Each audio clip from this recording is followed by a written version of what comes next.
On screen, the first blueprint is the third-person blueprint, and the other one is the MetaHuman. Select the head and replace it with your character's head. Select the body and replace it with your character's body. Normally, the easiest way is to select everything and copy it here, but sometimes the engine can cause errors. That's why you should do it step by step. Select the hair groom, click the browse icon, and clear it. Now, copy the groom and add it under your character's head mesh. Don't forget to add the groom again and rename it. You can do the same process for the other grooms as well. Grooms are done. Now, let's fix the mesh issue. Find the root material of the body material and open it.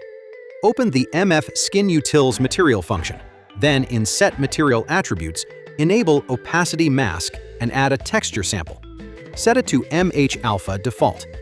Go back to the root material and change the blend mode to Masked.